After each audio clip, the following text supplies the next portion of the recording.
¿Qué tal, amigos? Sean ustedes cordialmente bienvenidos a nuestro programa Perspectiva Derecho de Empresa, el programa de la Asociación Nacional de Abogados de Empresa, y que semana a semana y todos y cada una de estas ponemos el mejor esfuerzo para encontrar temas de actualidad, tópicos de alto contenido jurídico en el cual usted pueda verlos cómodamente desde su casa y pueda disfrutar de lo que está pasando en nuestro país.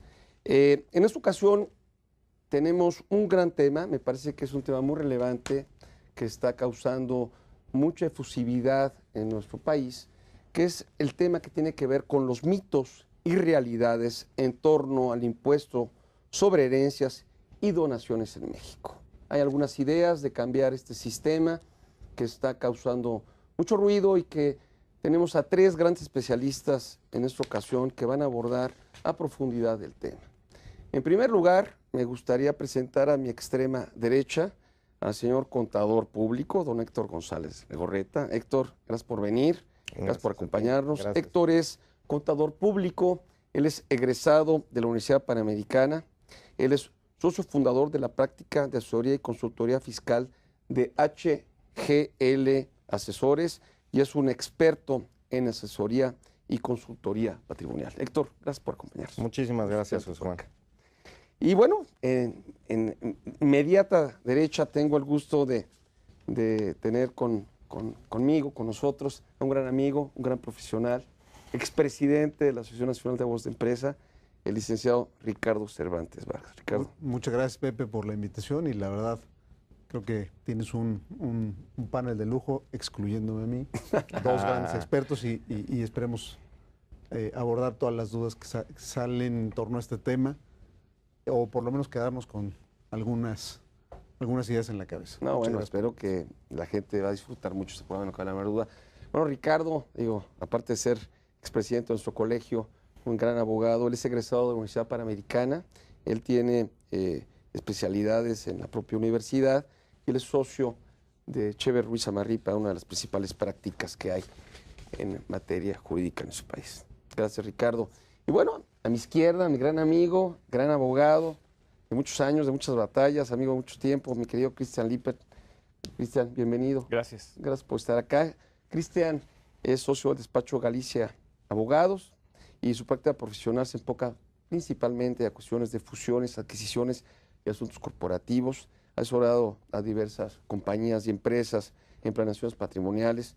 Y bueno, antes de incorporarse a Galicia, él colaboró en el despacho de Cleary Gottlieb, Stein Hamilton en Nueva York, egresó a la Universidad de Anáhuac. Un placer tenerte por acá, mi querido Cristian. Gracias. Bueno, pues miren, la verdad es que el tema es un tema muy interesante, es un tema que yo creo que ha causado, como lo decía al inicio del programa, muchísimo ruido en nuestro país. Y me gustaría, pues empezar por la parte básica, si me permites, Héctor. Me gustaría que les contaras a nuestro auditorio, contaras a la gente que nos escucha, cómo es el régimen actual en cuestiones de donativos y herencias aquí en México. Me parece excelente, José Juan, hacer un preámbulo y un contexto de cómo funciona hoy la ley, porque me parece que de repente obviar el cómo funciona la exención actualmente de las donaciones y herencias pudiera generar inquietudes posteriores. Hoy cómo funciona el sistema es, los donativos y las herencias son ingresos. No cabe duda que son un ingreso dentro de la ley del impuesto sobre la renta. Sin embargo, en la actualidad se trata de un ingreso exento.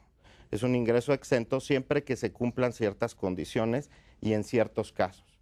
Hoy es un ingreso exento todos aquellos donativos que se den los ascendientes a sus descendientes en línea recta, sin importar el límite de esa línea. Puede haber una exención si un padre le dona a un hijo o le dona a un nieto. Y todas esas donaciones, siempre que sean en línea recta, son exentas de pago de impuestos federales, de impuestos sobre la renta y de IVA, por supuesto. También son exentas aquellas donaciones que los descendientes otorguen a sus ascendientes en línea recta, nuevamente, y siempre y cuando no haya triangulaciones. Es decir, que si yo tengo un hijo A, por decir, o un hijo Juan, y le dona a su padre, siempre que su padre no le done a su vez a su hermano. Las donaciones laterales no están exentas, y eso es muy importante recalcarlo cuando son aquellas donaciones laterales que pueden ocurrir entre hermanos, primos, etcétera. Esos seguirían siendo ingresos grabados actualmente en la ley y sin ningún tipo de cambio. Hay una exención muy pequeñita que aplica en todos los casos, pero en realidad es tan pequeña que no vale la pena ni hacer mención. El concepto es, donativos en línea recta son exentos, en líneas laterales estarían grabados. Correcto. Las herencias en todos los casos están exentas, las herencias o legados. La parte de la distinción entre qué es una herencia y qué es un legado, me gustaría que alguno de los abogados pudiera abundar en ella, pero hoy por hoy las herencias y los legados son exentos sin importar a quién se destina. Perfecto. ¿Y qué pasa en el mundo, mi querido Richard? ¿Qué pasa en el mundo? Antes de entrar a esa parte, me gustaría nada más, abonando en lo que dice Héctor, hacer una distinción porque muchos de nosotros tenemos la idea de que está exento la donación que se hace y ya, como si fuera un solo acto, como si fuera un solo evento en el que sucede. Sin embargo, para la ley, curiosamente, hay como dos grandes momentos que se dan en este incremento patrimonial. Si recordamos, la ley del impuesto a la renta lo que quiere grabarte es cuando tu patrimonio se incrementa, ¿no? Entonces, hay un primer momento en donde quien transmite los bienes a quien los va a recibir en una enajenación normal, dice, oye, pues estos bienes que estoy transmitiendo, pues cuánto me costaron, en cuánto los estoy transmitiendo y eventualmente ahí podré tener una ganancia o no por una enajenación de los bienes. Y un segundo momento es para quien los recibe, ¿no? Que está recibiendo bienes que están acrecentando su caudal patrimonial. En el primer caso, pues va a depender desde luego de que hubieras tenido de que tu patrimonio se hubiera acrecentado con motivo de esa transmisión. En el segundo momento, pues siempre se va a acrecentar porque tienes algo que anteriormente no tenías, ¿no? Y esto lo comento porque ahora, hilándolo con la pregunta que tú decías, ¿qué está pasando en el mundo? Hay como dos formas en donde se ha venido intentando grabar este tipo de operaciones, ¿no? Uno del lado del que la da y otro del lado del que la recibe. De hecho, hoy nuestra ley, como bien decía Héctor, pues contempla el supuesto de que en ambos supuestos no existe gravamen para estos efectos. En el mundo, ¿qué hay? Miren, en el mundo hay diversos países que ya contemplan un impuesto sobre herencias. Yo te diría, incluso hay una recomendación por ahí de la Organización para la Cooperación y Desarrollo Económico, de la OCDE, en donde se ha dicho que los países debían de incrementar la posibilidad de establecer impuestos sobre herencias en sus legislaciones internas. Hoy, 19 de los 30... Recomendación. Mira. Y específicamente en el caso de México hay una recomendación muy puntual de revisar el régimen que se tiene. En la OCDE hoy, de los 36 países miembros, 19 tienen impuestos sobre herencias ya establecidos. Sin embargo, creo que es importante y probablemente un poco más adelante debiéramos de abundar en él. ¿Cuándo existe o cuáles son las características bajo las cuales se hace ese gravamen? Porque, uno, no todos graban la totalidad del monto que se dona o de la herencia que se transmite de los padres a los hijos. Y cuando lo hacen, hay ciertos conceptos que están protegidos. O sea, se tiende a proteger el núcleo de lo que, aunque en México no lo tenemos como tal, de lo que es el patrimonio familiar, ¿no? Ese patrimonio familiar buscas o establecer exenciones altas para que no se grave, o incluso establecer la posibilidad de que ciertas operaciones no estén contenidas en el gravamen.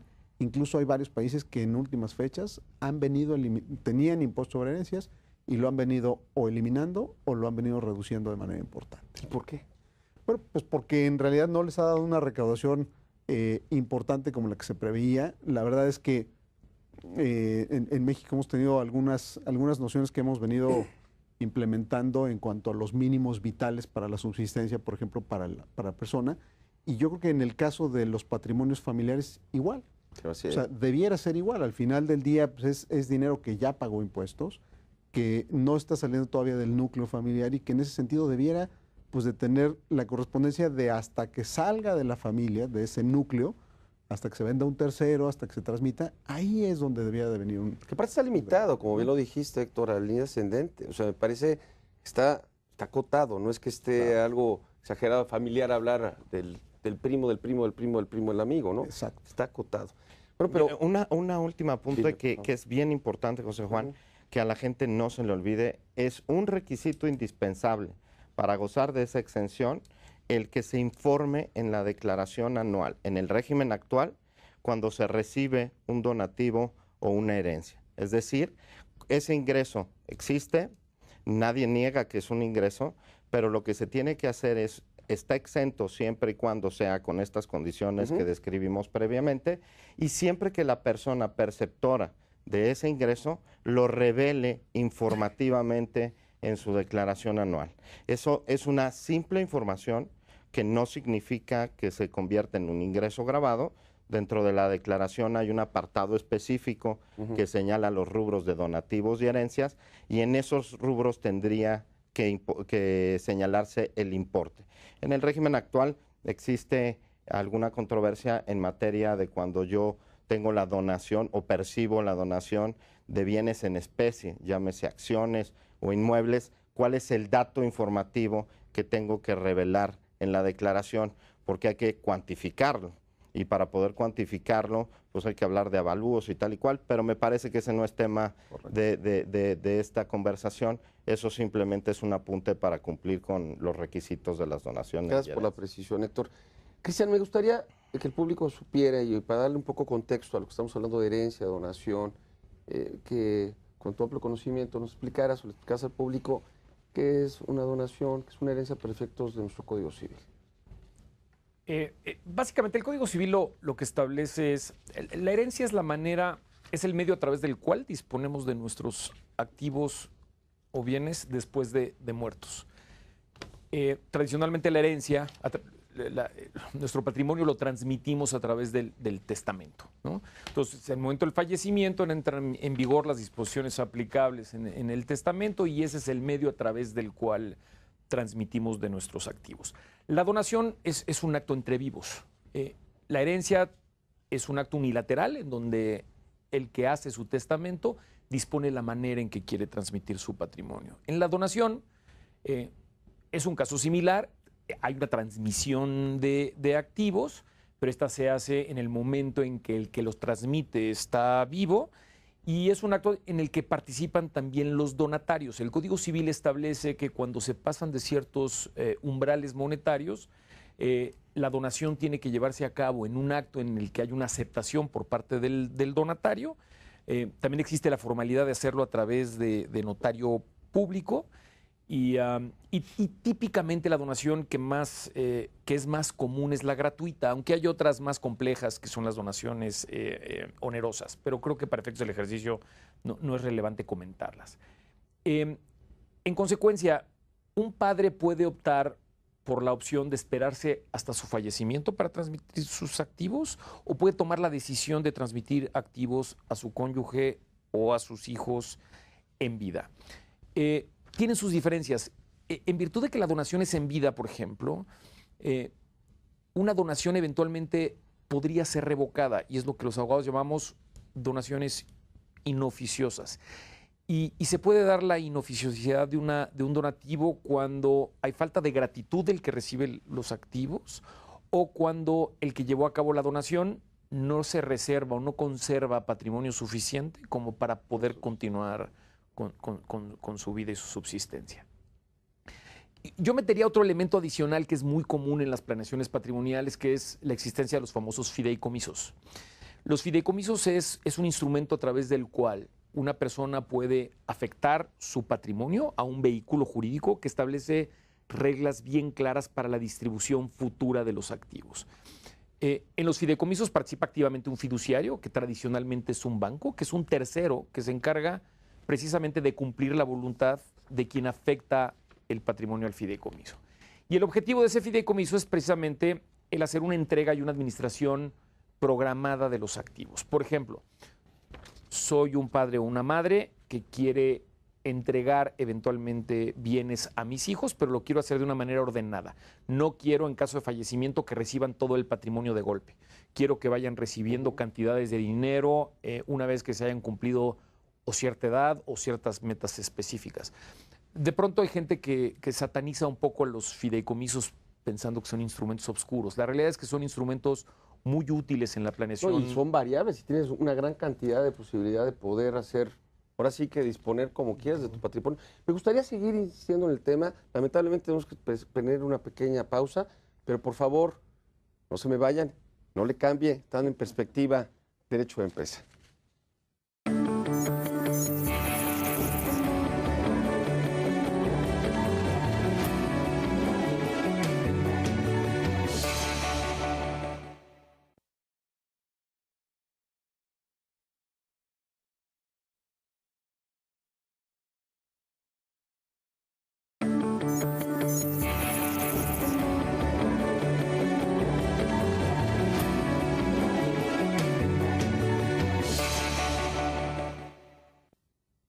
Continuamos nuestro programa Perspectiva, Derecho de Empresa, el programa de la Asociación Nacional de Abogados de Empresa. Y estamos, insisto, en un tema muy actual, muy vanguardista, lo que está pasando, los mitos y las realidades del impuesto sobre herencias y donaciones en México. Habíamos platicado un poquito de la parte conceptual, de lo que está pasando, de cómo se grava actualmente en nuestro país este tipo de actos jurídicos. Y Cristian nos estaba desarrollando, nos dio los conceptos de donación, de herencia, y estaba hablando de una tercera vía, que es la vía muy interesante del fideicomiso. Cristian, si gustas continuar, por favor. Sí, nada más para volver a ponernos en contexto. En consecuencia, hay tradicionalmente tres maneras de hacer una planeación patrimonial. Es a través de una donación en vida, en donde incluso te puedes reservar el usufructo, es decir, el uso de la cosa, no obstante hayas transmitido la nuda propiedad de la misma. La herencia, que es en el momento de tu fallecimiento, que transmites tu patrimonio en favor de tus herederos. Y una tercera muy común es el fideicomiso, que es un vehículo, una estructura que te permite hacer una planeación más ordenada de tu patrimonio. Tradicionalmente la gente piensa que planeación patrimonial implica nada más un análisis eficiente fiscal alrededor de la transmisión de los activos. Y la verdad es que tiene mucho más que ver con eso. Tiene que ver con la certeza de transmitir tus activos o el activo familiar en favor de tus hijos o de tu familia o de tu cónyuge de una manera ordenada. Y el fideicomiso es un instrumento muy utilizado en México para lograr cumplir con ese objetivo. Y se puede combinar además con las tres alternativas. Es decir, tú podrías optar por tener una donación con un fideicomiso y reservar algunos activos con testamento, o nada más optar por una o por la otra. Ese es un poco el mundo jurídico que está alrededor de la planeación patrimonial. De acuerdo. Ahora, ¿qué está pasando? ¿Qué está pasando, Héctor? ¿Cuál es ahorita la iniciativa que se está escuchando, se quiere impulsar para gravar estos actos jurídicos, estos tipos de actos que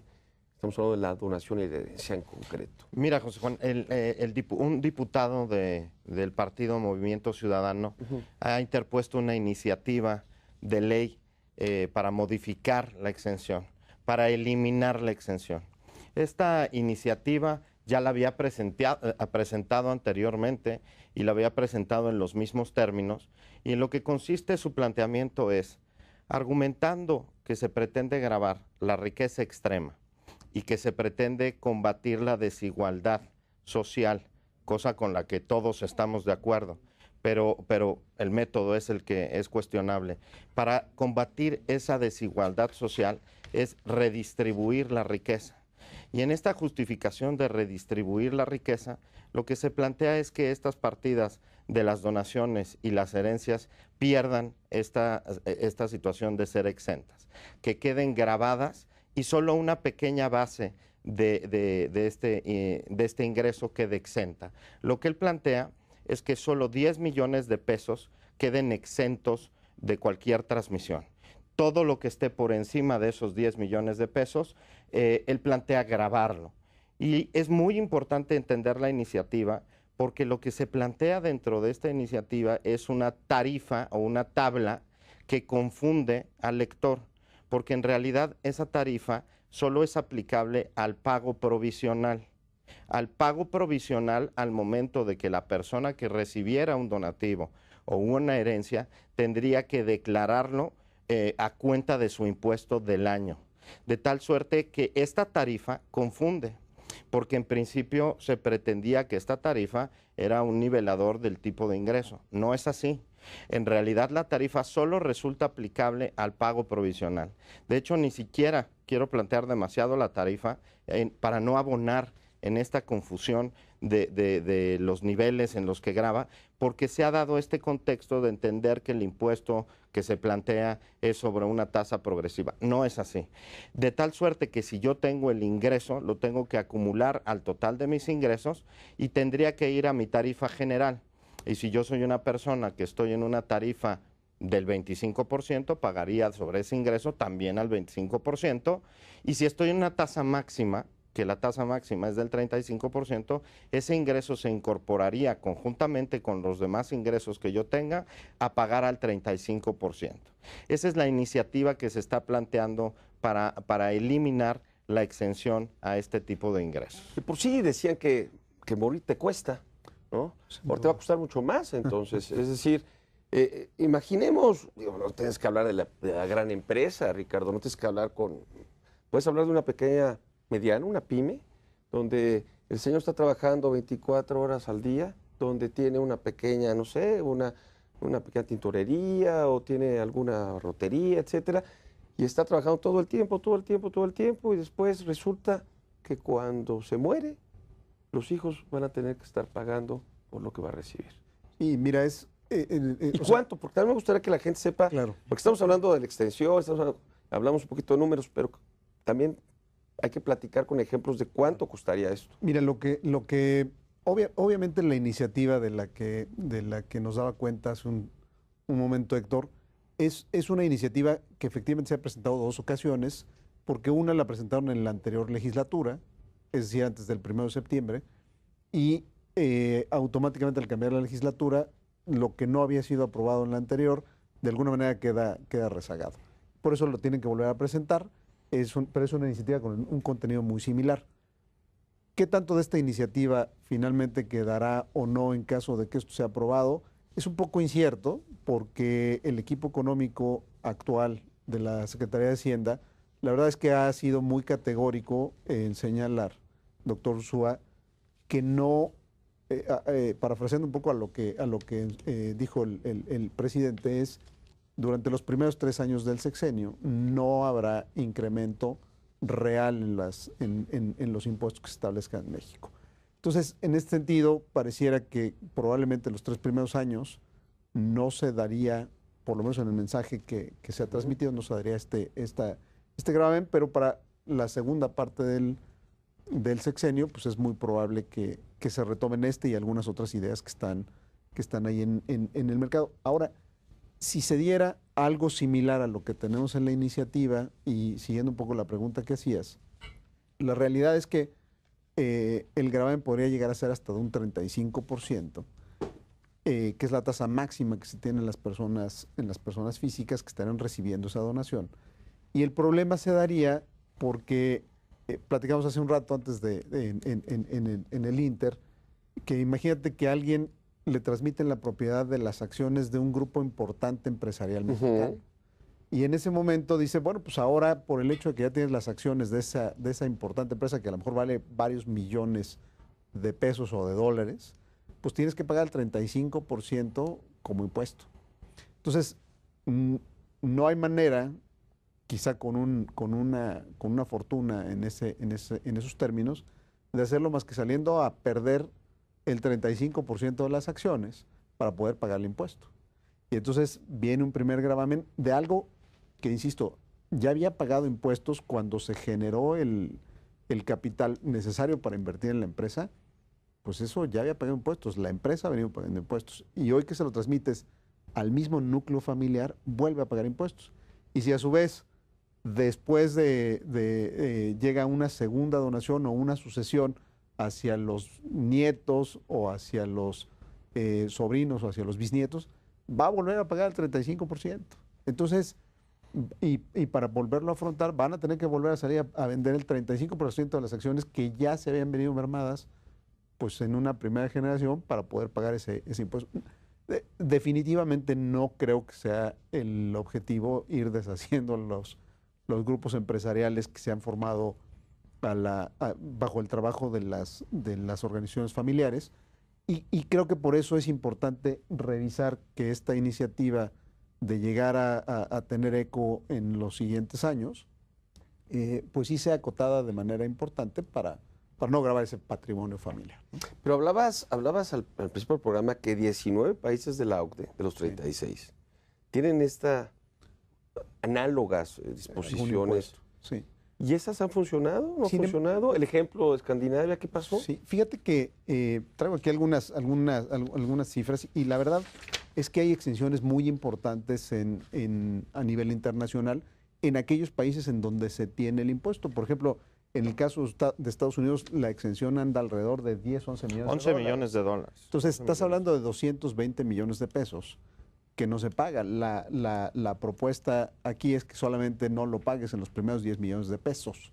Entonces, realmente, pues sí son escenarios muy diferentes y eso cuando se llega a grabar, porque ya también, comentaba Cristian, hay muchos casos en los que probablemente lo que cedes pues sea en la titularidad de una corporación o de una LLC, de una sociedad, y no necesariamente te pega el impuesto sobre herencias que tiene Estados Unidos, ¿no? Como si lo tuvieras de manera directa.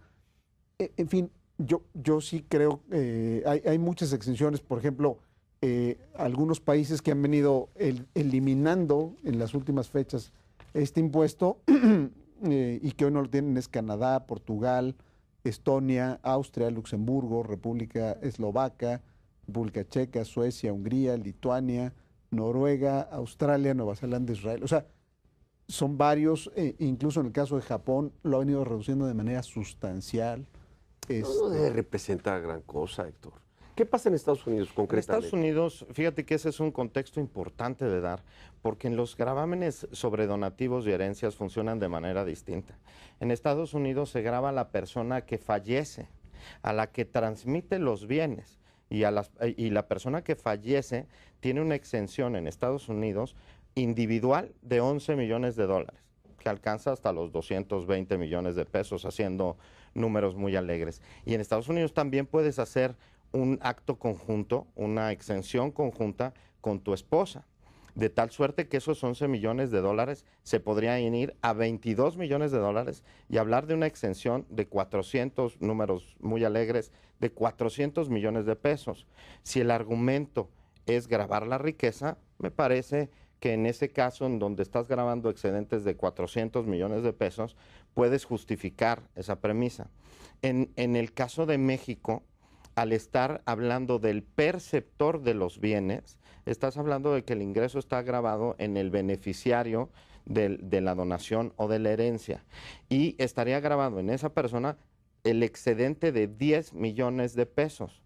Hoy por hoy, sin menospreciar nada, pero puede haber un departamento de un tamaño mediano, de clase media, que por supuesto esté por encima de los 10 millones de pesos y no se estaría cumpliendo este principio de gravar a la verdadera riqueza. Estarías grabando ingresos en clase media normal. De tal suerte que creo que es muy importante tener esos comparables. Otros países, como bien se está planteando aquí, tienen ese impuesto con exenciones infinitamente más grandes y métodos más eficientes. Aquí inclusive Ricardo empezaba a plantear este tema. Tú puedes recibir la herencia o la donación y no tener los recursos para poder pagar el impuesto.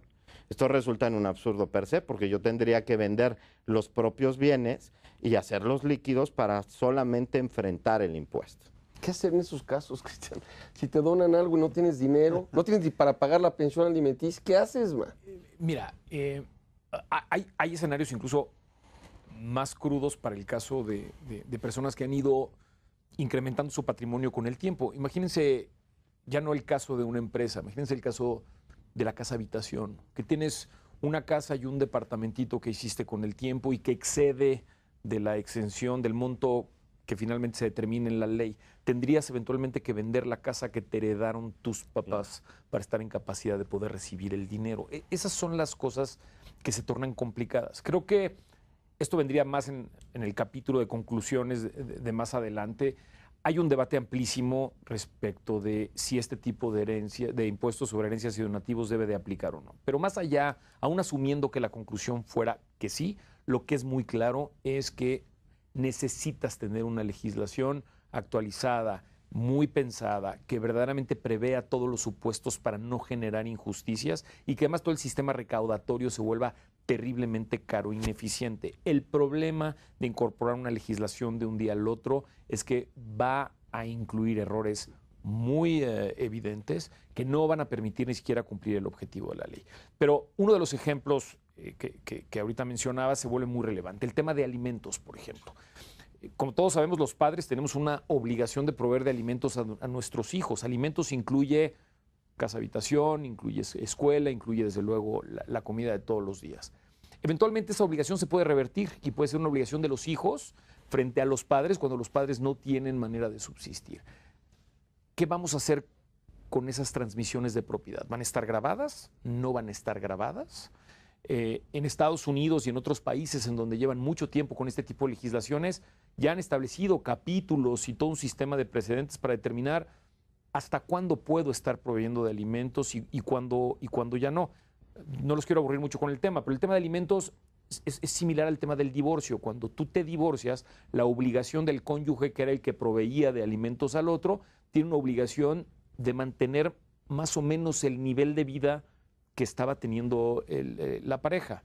Lo mismo pasa un poco con el sistema de alimentos. Eventualmente, la obligación que tiene un hijo de continuar proveyendo alimentos al padre en función del nivel de vida que tenía. Entonces, esa proveeduría de alimentos estaría o no estaría exenta del pago de impuestos. ¿Cómo se va a construir un sistema legal que prevea este tipo de situaciones, ¿no? ¿Cómo se corregir si hoy por hoy escuchamos, sabemos que derivado de los impuestos en la realidad muchas veces no se da de jure? El hecho de que pongas en orden o hagas las donaciones o los pagos de impuestos o las adjudicaciones de las propiedades que tienes. ¿O le vas a aumentar? ¿Lo vas a complicar todavía más? Yo creo que esto se está complicando. Y también yo me voy un poco a la parte ética, a la parte que va un poco más en cuanto a yo diría, a la necesidad que tiene en este caso el sistema recaudatorio de ya, de plano, en las mínimas excepciones que existían, de aplicarte un impuesto adicional.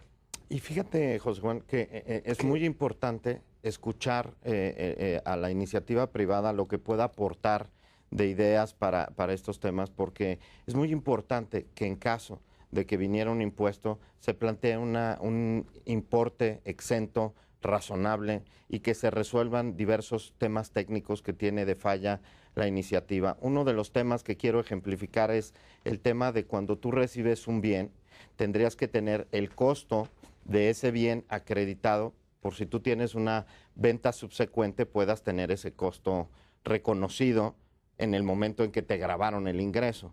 Eso ni siquiera está planteado en la iniciativa. Hoy día lo que sucede es que la ley dice que tú conservas el costo original de la persona que adquirió el bien, porque en el movimiento en donde traspasas a un hijo, pues está exento y conservas tu costo original, y la ley puntualmente señala que tú conservas ese costo por si el día de mañana vendes. Si hoy se planteara este gravamen y yo tuviera una donación percibida de 12 millones de pesos, de donde tengo exentos 10 y grabados 2, tendría que decir esta iniciativa que esos 2 me dan un costo deducible para el día que lo venda el día de mañana. Y la iniciativa ni siquiera tiene estos planteamientos. Es muy importante complementar con estos detalles técnicos en ideas y que realmente el importe exento fuera relevante. A mí me va a interesar mucho ahorita vamos a acabar este bloque, vamos a entrar al último bloque donde me gustaría vamos a tener las conclusiones, vamos a tener los comentarios específicos, sobre todo sugerencias.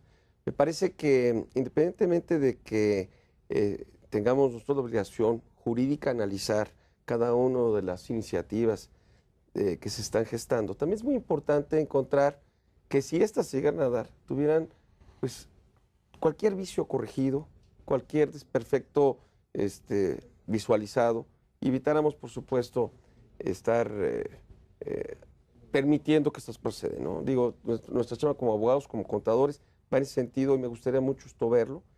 Y bueno, tenemos ahorita que hacer una pequeña pausa. Por favor, no le cambie.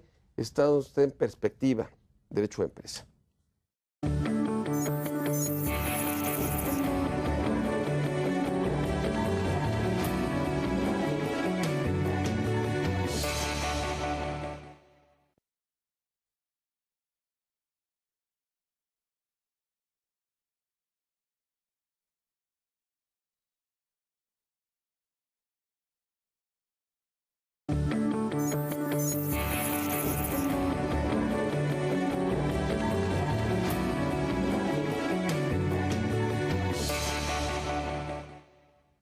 Continuamos en Perspectiva, Derecho a Empresa, el programa de la Asociación Nacional de Abogados de Empresa.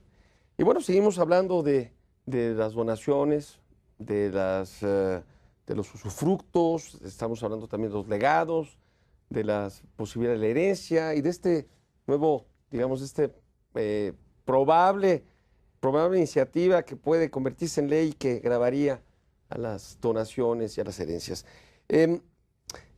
Yo tengo una pregunta, mi querido Ricardo. ¿Qué pasaría con las donaciones que ya se hicieron? Que ya la gente, ¿qué pasaría con esas donaciones que ya hicimos ahorita?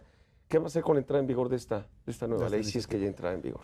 Mira, en general, la iniciativa sería de llegarse a aprobar, ya sea ahorita o en algunos años, tendría que tener una fecha de entrada en vigor, que sería normalmente el día siguiente de su publicación en el Diario Oficial, ¿no? Entonces, digamos, todos los actos de donación o de herencias que quedaran expresamente regulados en la ley, con todos los detalles técnicos que hay que trabajar en ella, serían de ese momento en adelante, claramente estarían grabados por este impuesto cuando pasaran las exenciones que trajera la ley.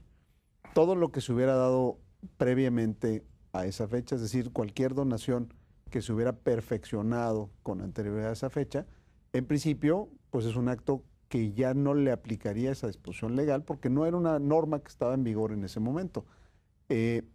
Quizá los casos probablemente más atípicos o los que van a generar un poquito más de confusión son aquellos en donde el acto probablemente se dio antes de la entrada en vigor de la disposición y luego, por alguna circunstancia, había algunos efectos del perfeccionamiento de esa donación o de esa herencia que a lo mejor se daban después, y ahí probablemente haya una discusión en cuanto a dónde se dio la transmisión de la propiedad.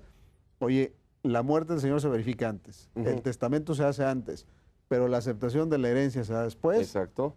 Desde mi punto de vista, eso es una donación que ya existía y que no les aplicaba la nueva disposición legal, pero bueno, seguramente ahí podría haber un poco de duda en cuanto a si se perfecciona, como decía Cristian, nada más con el mero acto de hacer el testamento y no importa lo que suceda después, o si requiere la aceptación por parte del heredero para que se perfeccione la donación, el acto de liberalidad, que me parece que no sería la respuesta correcta. En principio, todo lo que se diera desde antes de la ley debiera de estar. Sería retroactivo. Debiera estar. Y bueno, y el usufructo, me quedo, Cristian.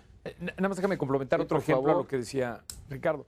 Imagínate un escenario en donde un padre le dona a su hijo una cantidad de dinero importante, hay una transferencia efectiva del dinero de la cuenta del padre a la cuenta del hijo, firmaron un contratito de donación privado, pero de pronto el contrato de donación no se elevó a escritura pública como lo manda el Código Civil y en consecuencia las autoridades fiscales determinan que la donación no fue perfecta y no obstante que se llevó a cabo de facto previa a la entrada en vigor de la ley, ahora de pronto te quieren agarrar con un impuesto por un tema de falta de elevación del contrato de donación a escritura pública, ¿no? O porque no se haya presentado, el hijo no haya presentado la declaración fiscal reconociendo ese ingreso, que ahorita, no obstante que es una obligación, no tenía mayor consecuencia porque era un acto no grabado y en consecuencia no había una consecuencia grave, ¿no?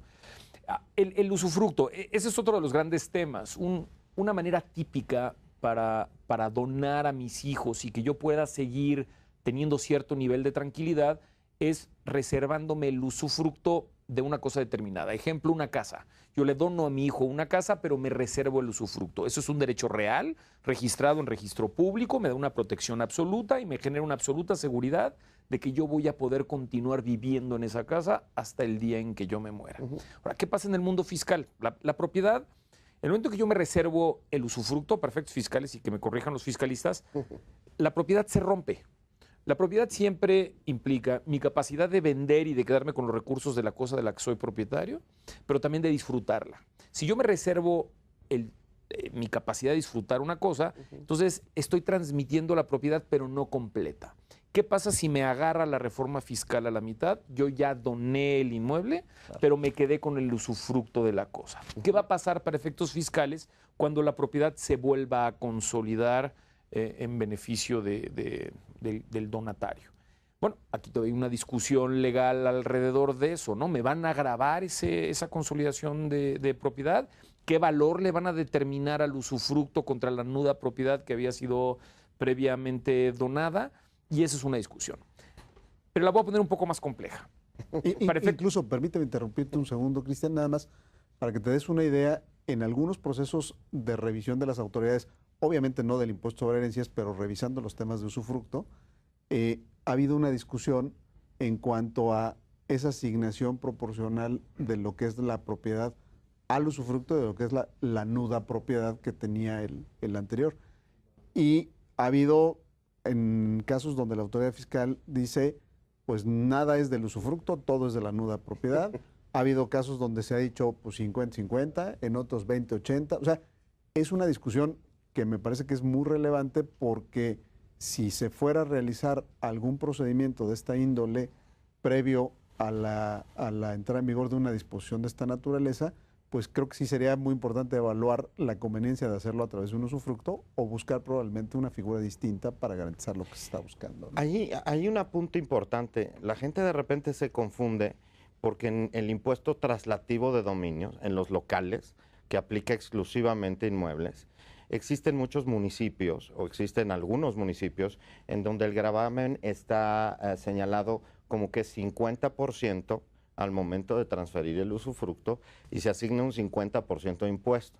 Esto ha confundido un poco al mercado porque todo el mundo asume que cuando hay una división de usufructo y nuda propiedad, quiere decir que es 50 y 50. No, incorrecto. Puede ser susceptible de un amplio debate cuánto puede ser asignado al usufructo y cuánto puede ser asignado a la nuda propiedad. No es correcto asumir que porque en las disposiciones locales se habla de un 50%, esa es la asignación per se del impuesto. Adecuado. Ahí no hay una disposición concreta que lo regule y existe una amplia discusión sobre ese tema.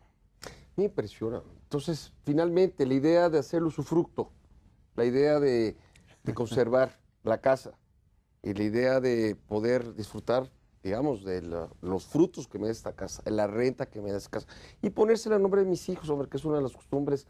Pues, eso pues podría estar ahorita tal vez de alguna manera afectada. Es idea tradicional y conservadora, Cristian. Absolutamente, y generó un incentivo de transmitir en vida en favor de mis hijos cierto patrimonio por un tema de planeación patrimonial, más allá del tema fiscal, es de empezar a poner orden con mis cosas y de cómo las transmito. Ahora de pronto estamos en un escenario de absoluta incertidumbre en donde no sabemos si reservándome el usufructo eso me va a alcanzar o eventualmente va a generar un costo de transacción muy elevado. Hablábamos ahorita de manera conceptual en el caso de inmuebles, pero ahora vamos a poner el ejemplo de acciones de una empresa. Ya en Estados Unidos, en Europa, donde hay legislaciones más avanzadas en estos temas, hay precedentes que nos dan guía de si yo dono las acciones y mantengo ciertos derechos reservados, ¿cuál va a ser este tema de proporcionalidad? ¿Hasta dónde el que se reserva el usufructo efectivamente se considera que transmitió la propiedad de la acción y hasta qué grado se reservó tantos derechos que a lo mejor para efectos fiscales no se considera hecha, pero en qué otros sí. Esto es a lo que me refería antes, que la importancia de una nueva legislación en esta materia, más allá de la discusión de si grabar este tipo de actos jurídicos como son la donación o la herencia deben de proceder o no, es si nos aventamos a hacerlo, lo tenemos que hacer bien, porque si no vamos a generar consecuencias que no están previstas y que van a ser muy caras para el ciudadano de la calle, no solamente para los ricos, para el ciudadano de la calle. Yo veo esto y por eso es que era para mí tan importante tener este programa con ustedes, con expertos fiscalistas, expertos de derecho patrimonial, porque en realidad no es nada más una cuestión de un impuesto per se. Estás afectando a la familia, estás afectando tu ahorro, estás afectando tu esfuerzo, estás afectando todo lo que has sembrado y lo que has trabajado durante toda tu vida. Estamos hablando de una vida. Y con el ejemplo que poníamos desde el nivel pequeño hasta el nivel alto, simplemente con morirte se acabó el negocio en 2 o 3 generaciones. Lo que estamos viendo nosotros. Me gustaría, estamos llegando a la etapa del último bloque, donde estamos viendo las conclusiones y recomendaciones.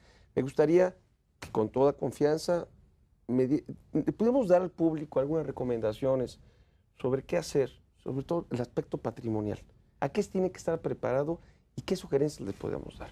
Fíjate que antes de entrar a las conclusiones, Correcto. a mí también me gustaría hacer el apunte específico de que hemos podido platicar con las autoridades de la administración que entra a este gobierno que inicia, y ellos han manifestado que no están en pro de aprobar este impuesto. Perdón, en los 3 años que también se quedó claro por una declaración. Así es, presidente así en es. ese sentido. Pero es importante mencionarlo porque en algún foro que se dio en días recientes se hablaba de tecnicismos. Alguna diputada planteaba tecnicismos de que en realidad este es un ingreso que siempre ha estado grabado y que solo es quitarle la exención y tal y cual. Según lo que hemos podido constatar, el compromiso de que no haya un gravamen a las donaciones y herencias en este plazo de 3 años está ofrecido y por lo menos yo creo que cumplirá con ese ofrecimiento. ¿Qué hacer? Yo creo que en el tema patrimonial es muy importante planear qué se puede presentar en el futuro. Inclusive las familias tienen que hacer este examen de conciencia de qué quieren hacer con sus bienes. En mi experiencia, cuando estás ayudando a un cliente en estos temas, ni siquiera hay una absoluta claridad de a quién dejar los bienes o cómo dejarlos. Una forma típica en donde los padres dejan estos bienes, es decir, los dejo en partes iguales a todos mis hijos. Entonces, si tú dejas un inmueble o unas acciones en partes iguales a todos los hijos, puedes dejarlos en un conflicto gravísimo. Dejar un inmueble en donde un hijo puede tener la percepción de que ese inmueble es muy valioso y otro hijo puede tener la percepción de que para él lo que le importa es la liquidez y que esté en partes iguales, es una muy mala idea dentro de un aspecto patrimonial. El primer paso que yo diría que como recomendación a las personas para esto es hacer una lista de sus bienes y comenzar a pensar qué quieres hacer con esos bienes. Yo tengo el privilegio de tener un hijo con síndrome de Down y no es fácil, por ejemplo, pensar en esos casos cómo quieres dejar o a quién quieres dejar de responsable. Paso número 1 que yo recomiendo es tener ese examen de conciencia desde ya para posteriormente analizar posibilidades de qué se podría hacer. ¿Cómo podría ser? Evidentemente, donaciones directas hoy que están exentas. El caso de los inmuebles hay que verlo con mucho cuidado porque ahí hay el impuesto local de los municipios del traslado de dominio, que ese no está exento en el tema de las donaciones directas. Y por supuesto visitar la idea del fideicomiso.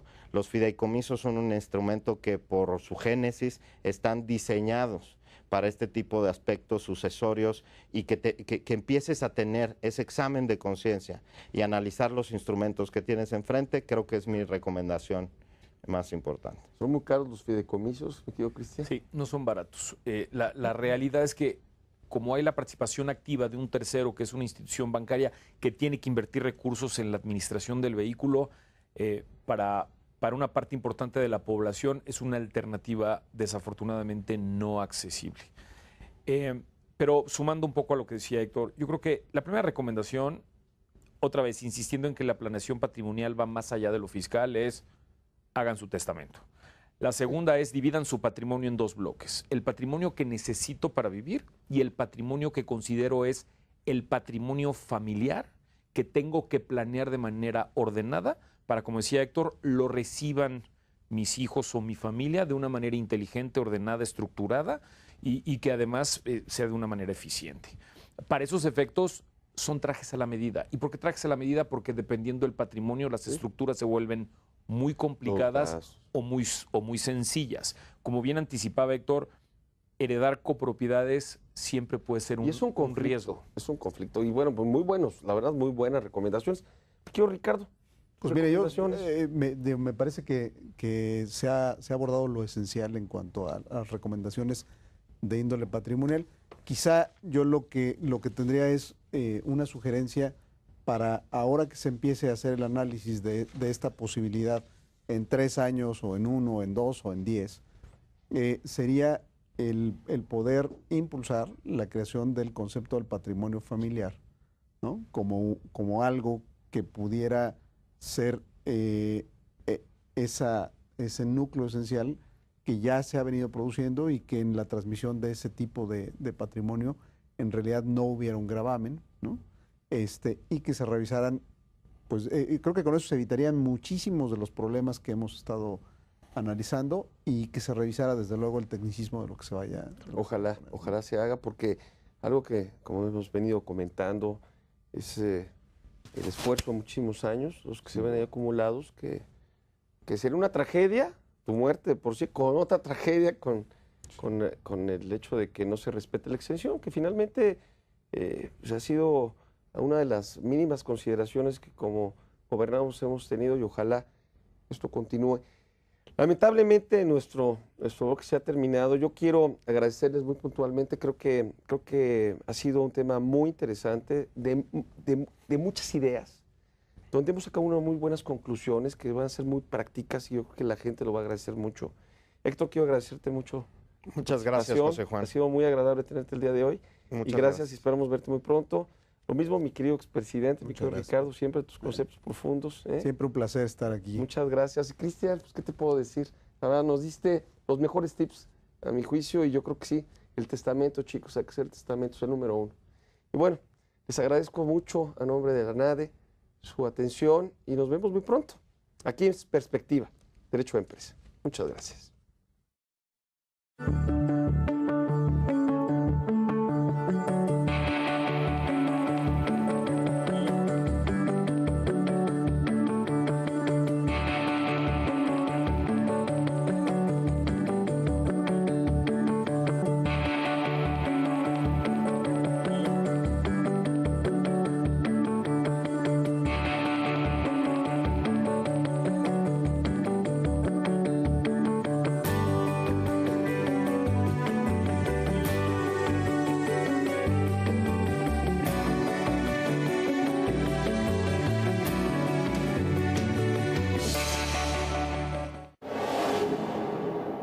Maravillosa combination, ¿eh? Muchas gracias.